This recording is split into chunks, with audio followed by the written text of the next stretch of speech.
This is Family Business Rules. With 4 decades in the trenches of a family business, Craig Wieland reveals the soul and fervor of families that are knit together by a business and secrets for blending family and business across the generations. Here's Craig Wieland. My guest has dedicated his career to connecting the world of construction. Tooey Courtemanche is founder and CEO of Procore Technologies. Tooey's always been focused on bringing people together to build things. Driven by a mission of connecting the disparate worlds of construction and software, Tooey founded Procore in 2002. Through vision, passion, and hard work, he's led Procore's incredible growth to over 2 million users across 150 countries. Tooey, how are you? I'm doing great, Craig. Always great to see you. Always fun to catch up. And just want to say I'm such a huge fan of you and everything that you've done for Procore over the years. So I was really excited to hear when you asked me to do this. So I'm looking forward to the conversation. Well, that's a great segue. You know, I had a conversation with a mutual friend last night, Rob Kruger, one of my favorite human beings on earth. Rob tells me the story. He thinks it was about 2014-15. Him and Mike Mead from Wieland were walking the aisles at an AGC convention in Chicago and came by the Procore booth. And he said, Craig, it was amazing. He said the original 7 were there. And I don't know who that was, but that meant something to him. He said, Tooey was there and they took us out for dinner and they wouldn't let us leave the restaurant until we signed a Procore contract. And that's the tenacity it takes, I guess, to do what you guys did. He remembers a guy by the name of IT Steve. Is IT Steve still at Procore? IT Steve is not still at Procore. He's moved on. He's taken on a leadership role at another company, which we've been very. We love to see people graduate from Procore and develop their careers. He's also still a very close friend of mine. So yes, he's still a part of Procore, but he's off doing his own thing now. That's great. Tooey, I just want to make a comment for our listeners. I'm a fan of Zig Ziglar. I don't know when you were a kid if you ever listened to Zig Ziglar. Did you listen to Zig? He was a motivational guy. Oh, I know Zig Ziglar's work very well. In fact, when I was younger, that was pretty much the only go-to if you wanted to get kind of business advice. Exactly. Him and Og Mandino, a few of those guys. But, Zig Ziglar said, if you want to get what you want, you help other people get what they want. And I want to tell our listeners a little story here before we get started. When Wieland signed up with Procore 2014-15, we had some issues in our IT department. And they weren't Procore issues, they were internal Wieland issues. And you actually sent 2 IT guys from California to Michigan to sit down with our IT guys and work our problems out. And it had nothing to do with Procore. You did that free. You didn't charge us. That's unbelievable. Tell me about that culture. How did you instill that in guys that says, look, do whatever it needs to be done to help our clients out? That's amazing to me. Well, I just have always felt like if we could make our clients successful, then they're going to reciprocate by enabling us to be successful. And it really gets back to the foundational philosophy of Procore, which is never wanted to be a transactional business. We always wanted to build deep personal partnerships with the industry and with the people that we serve. And, and it starts with giving before you can take. And that's just always been our philosophy. That's awesome. You know what? I look at Wieland and Procore back in the early days. We were part of your beta team, and you had one product, right? And our people were spending more time in LA than they were in Michigan. Sometimes, biweekly meetings. It was really amazing to see the synergy between the 2 firms and how our people and accounts payable, construction managers, even some of the lower echelon people, superintendents, if you will.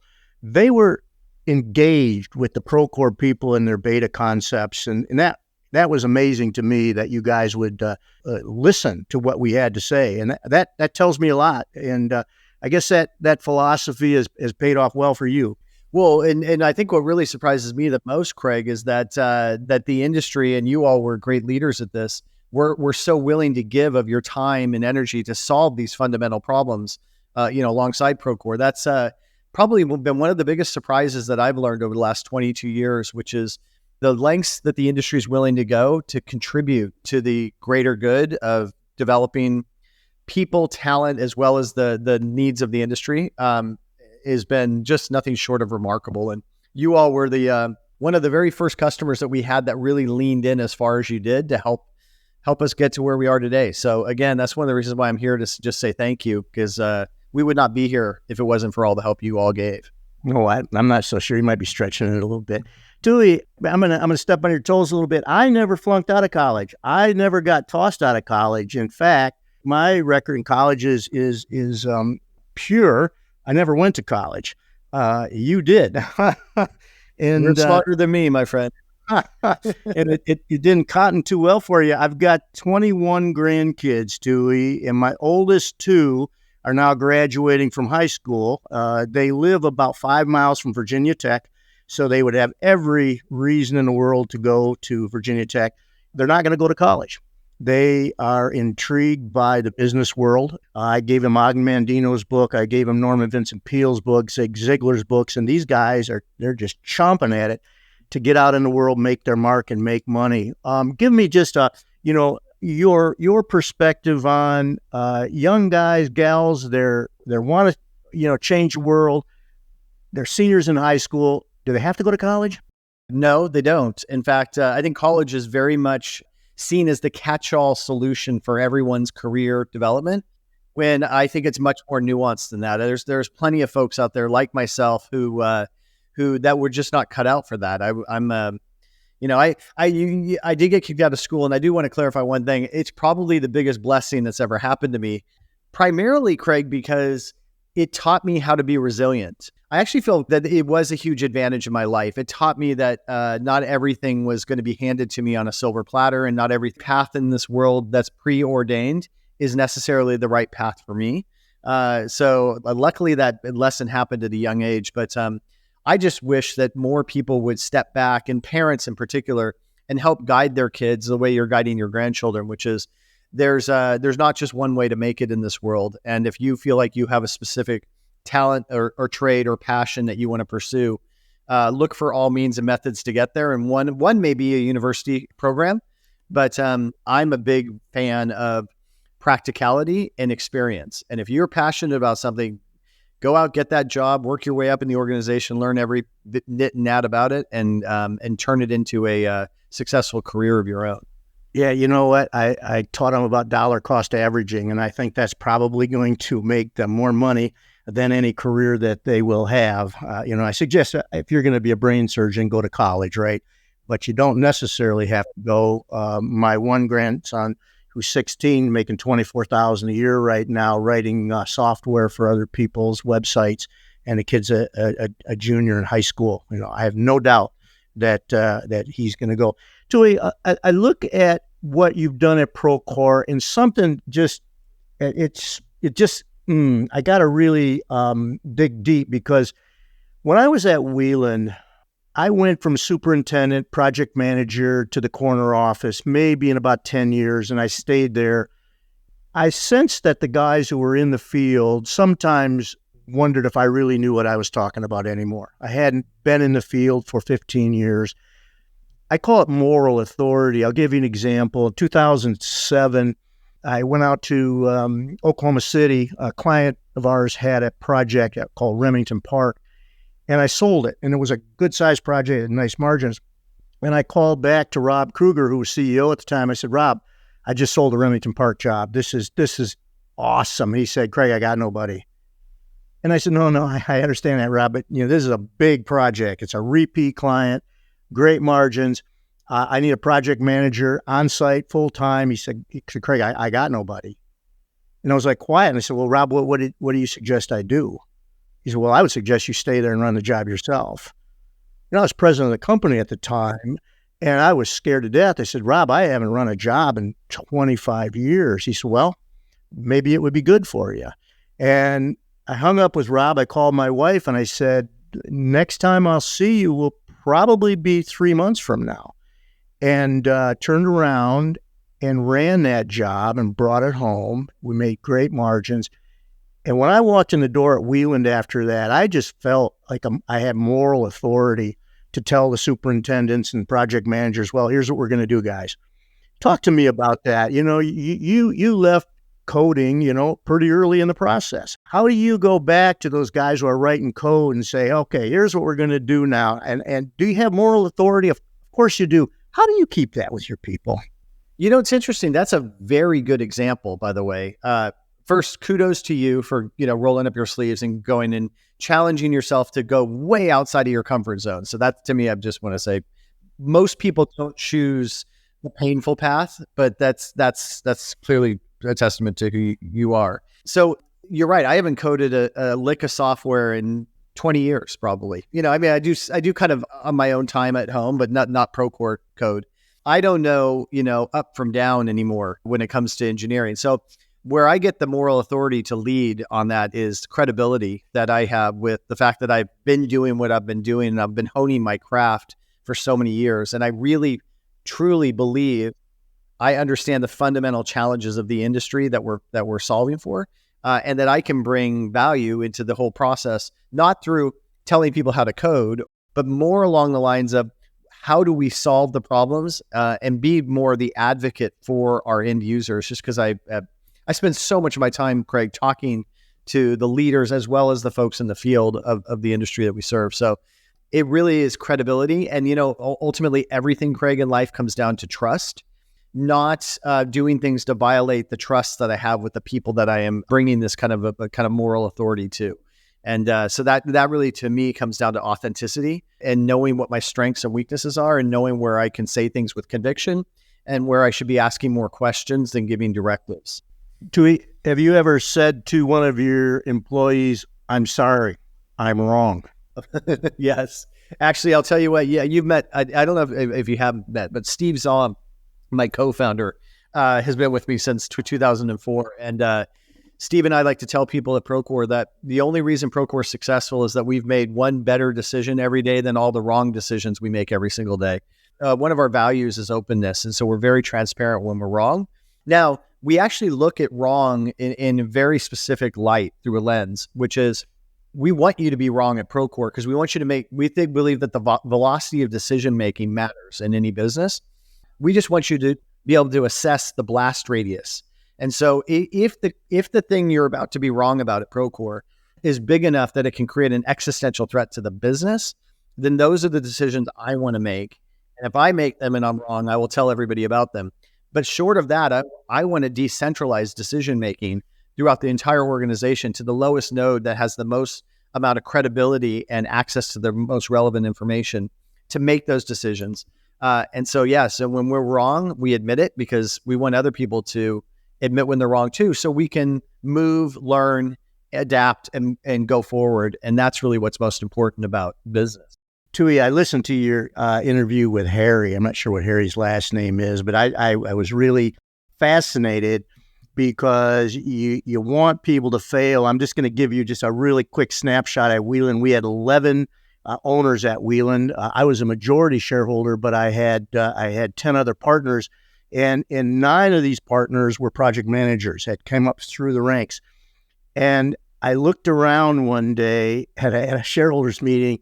I just started laughing, and they said, like, what's so funny? I said, every one of you guys have had disastrous projects. I mean, almost projects where we could have lost it, and I didn't fire you. And now you're sitting around with that, and I likened it to, you got your diploma.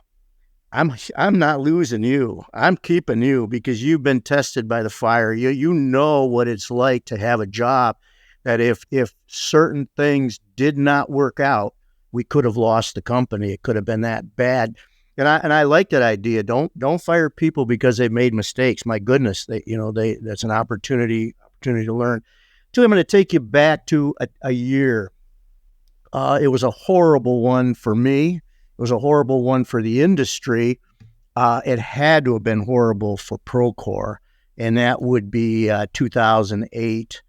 Tell me what was going on at Procore when your clients were, just ditching, right? I mean, it was terrible. Did you ever doubt back then? Did you ever think, man, we may not make it? What was your thoughts back then? Interestingly enough, prior to 2009, the majority of our customers were custom home builders because that's where we got our start. That was the sector that was eviscerated first, right? So I would, first and foremost, the people that had got us from 2002 to 2009 were very much like the relationship you and I have, Craig, which was these folks had leaned in heavily to Procore. They were early adopters. They wanted to see Procore succeed. And here it was 2009, 2010. And every day I would get 3 or 4 phone calls from customers who were saying, Tooey, not only I'm sorry to have to make this phone call because we're going to lead Procore, but we're essentially going out of business. It was something unlike anything I'd ever seen before in my life, where people I cared about deeply were losing every sense of security that they had. So that was unbelievable. I think I was awestruck more days than not. And so Steve Zahm and I would look at each other and say, well, how are we going to make payroll? And so, we really did think that our days were numbered. What's really interesting though, is that I have 2 ways of thinking about that time, because I had 2 tracks. One was, it was a very uncertain time. People were going out of business left, right, and center. No one really knew what was going to come next. And so didn't know how I was going to make payroll, didn't know how I was going to, pay my mortgage, didn't know I had to sell my cars. I had to sell everything I owned to make it work. But the second track, which was really interesting, was I never doubted the vision that we had for this business. And I knew that if we could keep the lifeblood of revenue coming through the door, we can get enough cash on hand that we would not only survive, but we would eventually succeed. So I never doubted the mission and the vision of the business. I did doubt if we were going to be able to keep that lifeblood flowing, but fortunately for us, we did. I once heard the definition of an entrepreneur is someone who has went broke twice, right? The first time didn't quite do it for you. You had to do it again. I definitely started out as an entrepreneur. And I know you did too. About 25 years ago, I was honored here in Michigan by getting the Entrepreneur of the Year award. And they put me up on stage and they handed me the award and they said, give us a few words. And I said, you guys all think this is great. I said, but I have a whole bunch of employees back at the office who hate the fact that I'm Entrepreneur of the Year because nobody wants to work for an entrepreneur. And I said, they'd rather I got Business Person of the Year award because, we're going from mountaintop to valley because I take everything we have and I do this crazy new idea. Tooey, I'm curious. I'm on the board of a publicly traded company, New York Stock Exchange. It's called Vesta, Vesta. We're out of Mexico City. And by the way, a big Procore user because we're the largest developer in Mexico. And I'm looking at our life before being listed and after. And I'm looking at, our meetings are just so much more regimented and, we're going through public disclosure, blackout periods for stock trading, everything's a public relations issue, dividends, bonuses, wages, everything is highly scrutinized. And every now and then, I look at Lorenzo Barrow, who's the founder of the company in 1993. I said, Lorenzo, tell me again, why did we do this? Because we've got analysts just looking at it every single day. And by the way, it's one of last year was the most successful Latin America company on the New York Stock Exchange. It's not like we're not doing well. Was it worth it? And I look at Tooey and I say, are there days you go, you know what? This would have been so much better if we would have just stayed private. And talk to me about that. I get this question a lot, Craig, and mostly from folks that are running technology companies that have yet to go. And it's kind of like, is it worth it question? I guess I would be less than honest if I said there weren't days where I wish we didn't have to deal with the kind of the rigor of being a publicly traded company. I will say they're pretty few and far between. And I think it's 2 things. One is I've got a great team around me that supports me through this process. When I dial into an audit committee meeting, for instance, and I look at the amount of detail that goes into compliance that Procore has to do to be a publicly traded company, and these people that are, at the lowest level of the accounting systems, just trying to make this all work. And I have this tremendous appreciation for all the work that goes into it. It is a kind of awe-inspiring. But I will say, me personally, as a leader, I always felt like Procore was running the business as if we were a quasi-public company long before we were. We held our quarterly meetings. We did our, we were very much regimented as to how we did capital allocation and how we actually communicated with our shareholders. So a lot of that muscle had been built prior to being public, so it didn't feel all that different once we were public. I think we've been public now for almost 3 years. We've had our ups and downs, but ultimately I have no regrets of doing it. I love the fact that we could provide liquidity for our early shareholders. I love the fact that I can provide liquidity to our employees. And I actually like having, I think accountability in every aspect of life is really important. I was talking to a friend of mine today about, with the lack of accountability, every great idea that you think you've had turns into some sort of action, and then you realize later it was probably not such a great idea. So I think accountability, my wife holds me accountable, Craig. My son holds me accountable. Friends hold me accountable. My board of directors holds me accountable. Now our shareholders hold me accountable. And that's a pretty comforting place. It's kind of like a dog living in a doghouse, right? Like I know where my boundaries are, and I know where, I have to perform. And having those boundaries and that accountability really helps me be a better leader, I think. So ultimately, no regrets at all. Tooey, I got a question for you. About 15 years ago, I wrote a white paper because it was bothering me, and that is the decision of some companies, like Procore, to have a combined CEO and chairman. At Vesta, I was strongly against that, and we have since split the role of chairman with the role of CEO. Talk to me about that. I look at the CEO as somebody who's in charge of the income statement. They're out there, they're making money, they're exploiting the market, they're going. I look at the chairman of the board as more in charge of the balance sheet. Just making sure that our assets are solid and we're not going to lose this to short-term thinking. Talk to me about why you must feel it's okay to be a CEO and a board chairman, or maybe you don't. Maybe you're living with the cards you're dealt. No, I actually don't see it as any conflict of interest at all. In fact, I guess I see it a little bit differently. I think as a CEO, I'm both responsible for the generating of the business and the future vision of the business, as well as delivering the results and owning the balance sheet. So I have a lot of oversight. So back to our audit committee. Our audit committee is scrutinizes our financials like left, right, and center. So I'm held accountable on that front. I really see my role as the chairman of the board as being the conductor of the orchestra, frankly. And that kind of takes me back to how I assembled this board in the first place, which is I think that a board is much like an orchestra where you want strengths in different areas, and then collectively as the chairman, you bring those strengths to bear the sums are greater than the whole, than the individual parts. And that's how I really see being the chairman of the board. And I don't see it as being any sort of a conflict at all. I could see that, but you could see where it could be. I think it's an argument that is had, and it's a debate that's never been settled. I think the bigger challenge is around governance is not really around who the chairman is, but it's I think in terms of voting rights. In technology, voting rights is very controversial because people will have granted themselves voting rights that are disproportional to the standard shareholder. I think those kind of issues are much more of a challenge in my industry than any conflict that would come from being the chairman and the CEO. Absolutely. I'm going to take you back to a comment that you made. It's not germane to this conversation. I just found it interesting, and I need to know what the world is Sand Hill Road. So there's a physical road up in Silicon Valley called Sand Hill Road, and that happens to be where all the venture capitalists have their office, and they literally are right next door to one another. And so all the big names you've ever heard of in venture capital, you drive down this road and you're like, bam, bam, bam, bam, bam. So what you do when you're raising capital is you basically walk down or march down Sand Hill Road from door to door to door to raise capital. Thanks for clearing that up. Now I know. All right, Tooey, hang on a sec. We have to stop here.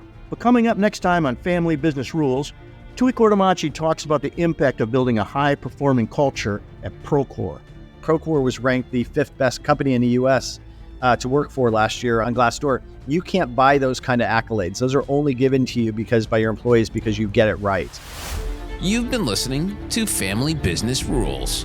If you'd like to gain invaluable and practical insights on leadership, communication, and maintaining great relationships, both at work and at home, connect with Craig at craigwieland.com.